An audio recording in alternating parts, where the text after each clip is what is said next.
अस्सलाम वालेकुम my YouTube family, कैसे हैं आप सब। इंशाल्लाह आप सब ठीक होंगे। मैं भी बिल्कुल ठीक हूँ। और जैसे कि आप देख रहे हैं मेरी वीडियो से और थंबनेल से अंदाज़ा हो रहा होगा कि मैं इधर आई हुई थी यहाँ पर मार्बल जो स्टोर है, फैक्ट्री कह लें स्टोर कह लें, वहाँ पर आई हुई थी।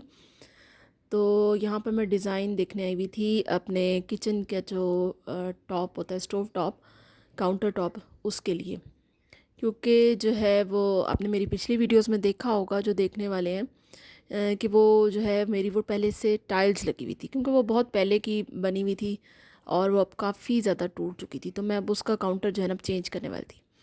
तो जैसे कि थंबनेल से ही पता चल गया होगा कि ये मेरी फ़र्स्ट यूट्यूब इनकम है और जो कि मैं इधर लगा रही हूँ, तो खुशी भी है मुझे। तो यहाँ पर मैं डिज़ाइन देखने आई हुई थी, क्योंकि मैंने ज़्यादा इसमें काम नहीं कराना था, जस्ट मैंने सिंक चेंज कराना था और इसका जो काउंटर टॉप है बस वही चेंज कराना था। तो ये देख रही थी मैं पीछे से डिज़ाइनिंग इसकी क्या क्या है।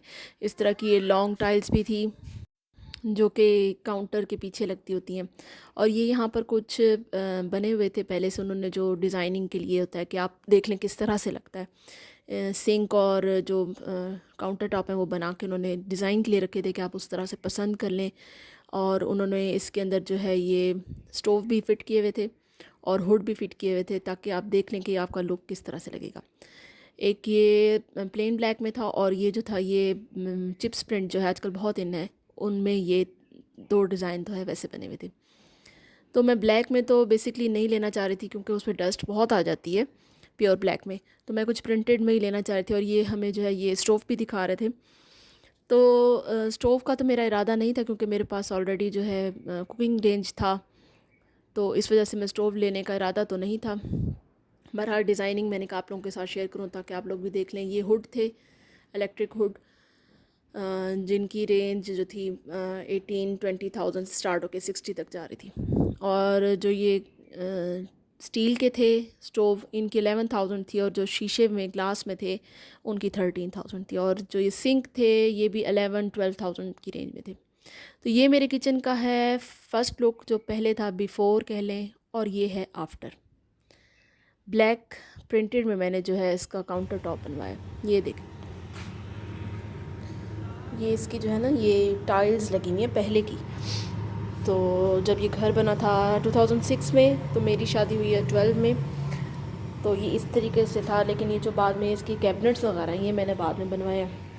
ये ऊपर भी सारे पहले कैबिनेट्स नहीं थे, ये सारे मैंने बाद में बनवाए। तो ये टाइल्स जो है ना ये काफ़ी ज़्यादा जो है ना ख़राब हो चुकी हैं, तो अब इनको मैंने चेंज करवाना है। ये सारा कुछ मैंने ये बाद में बनवाया। ये देखिए यहाँ से भी सारी टूट गई है, तो ये मुझे बड़ा ही मसला होता है। तो अब इंशाल्लाह मैं इसका चेंज करके तो आपको दिखाऊंगी इसकी न्यू लुक कैसे बनती है। अच्छा, तो इधर मैं अब साफ़ कर रही थी फ्रिज को, कि मैंने कहा जब तक ये काम स्टार्ट होता है तो मैं फ्रिज और सारे कैबिनेट्स अंदर से अच्छी तरीके से साफ़ कर लूँ, एक्स्ट्रा जो चीज़ें निकालनी हैं वो निकाल लूँ।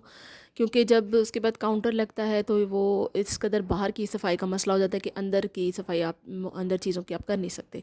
तो मैंने कहा ये सबसे पहले चलो मैं फ़्रिज को क्लीन कर लेती हूँ, और उसको मैं अच्छी तरीके से जो है स्कॉच ब्राइट से करके, तो मैं लास्ट में इसको कपड़े से वाइप कर रही थी।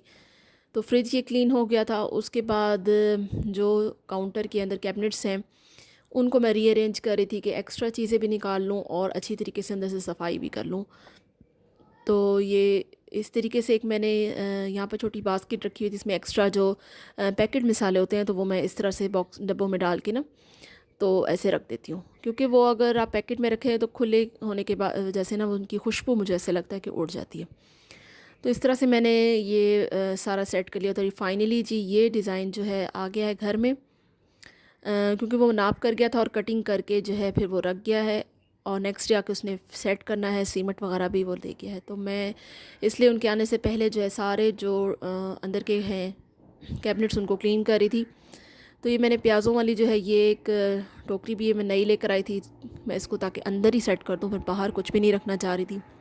और ये है आटे की ड्रम, तो इसको भी मैं नीट करके अंदर रख रही थी। इस तरह से जो है मैंने अंदर वाइप करके, तो इसके अंदर मैंने फिर मैट बिछा लिए थे, जो मेरे एक्स्ट्रा मैट पड़े हुए थे डाइनिंग के। तो फिर वो मैंने सोचा कि मैं इनको अंदर सेट कर लेती हूँ ताकि सफाई में भी आसानी रह जाए। तो इस तरह से वन बाय वन मैंने तकरीबन सारे ही जो कैबिनेट्स हैं वो अंदर से मैंने क्लीन कर लिए थे, एक्स्ट्रा चीज़ें निकाल ली थी और मुख्तसर बर्तन वगैरह रखे थे ताकि मुझे सफाई में जो है वो फिर आसानी रह जाए डेली रूटीन में। तो ये इस तरीके से जो मेरी डेली यूज़ वाले हैं ये मैंने इधर नीचे रख लिए थे। और ये सिलेंडर वाला है खाना है, जहाँ सिलेंडर भी मैंने अंदर ही रखा हुआ है। और इसी तरह से मैंने जो ये ड्रास थी उनको भी मैंने रीअरेंज कर लिया था।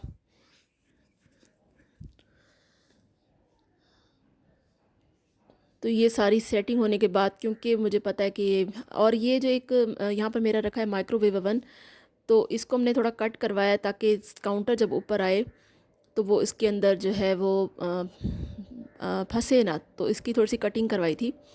और ये आ गया है जी फाइनली सिंक मेरा। सारा सामान घर आ गया था, सिंक रह गया था, तो ये मैंने डबल वाला सिंक लिया है जिसके साथ जो है ये एक ये ड्रेन वाली जो है वो बास्केट भी है साथ में, इसमें आप बर्तन धो के रखते हैं तो वो खुश्क हो जाते हैं।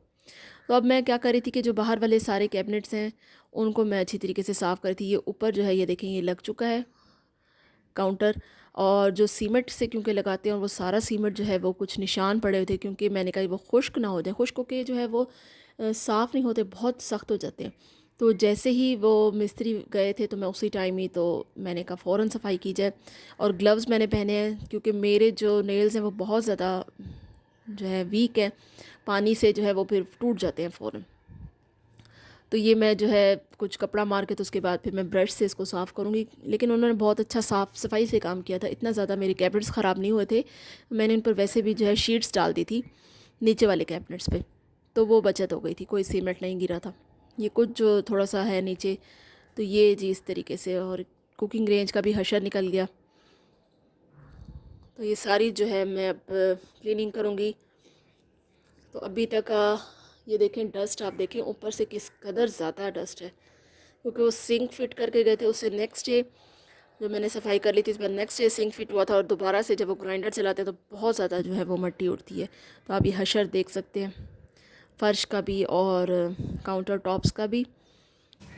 तो इस कदर ये डस्ट हो चुकी थी, तो इस वजह से मैंने मास्क पहना है, क्योंकि मुझे जो है डस्ट एलर्जी भी बहुत ज़्यादा है।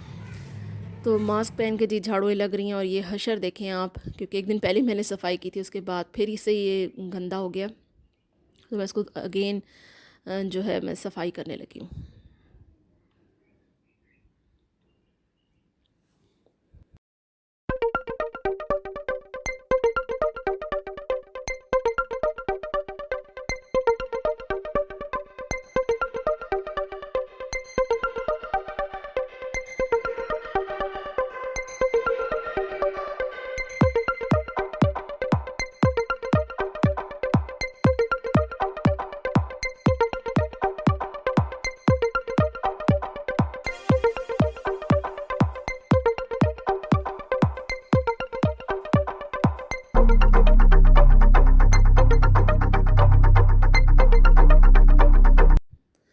तो मेरी सिस्टर भी मेरे साथ लगी हुई थी, जिनका चैनल भी है मोना इमरान, तो आप उनको भी लाजमी सब्सक्राइब करें जो मेरे देखने वाले हैं।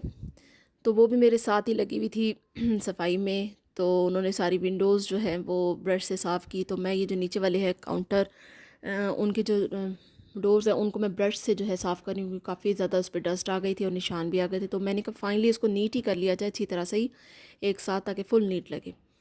तो मैं उनको ब्रश सर्फ़ वाला मैंने पानी बना लिया था और मैं ब्रश से उसको रगड़ के साफ़ कर रही थी। तो ये बहुत जल्दी क्लीन हो जाता है। या अगर आपके पास स्कॉच ब्राइट है आयरन वाली, उससे आप रगड़ लें तो वो मिनट में साफ़ हो जाता है। तो ये जी फ़ाइनल सफाई हो चुकी है। शाम तक जो है मैं इस हालत में पहुंचा है किचन के, कुछ नीट हो गया है। थोड़ी सी बहुत मैंने इसमें डेकोरेशन के ये छोटे जो वासेस होते हैं वो सेट किए हैं,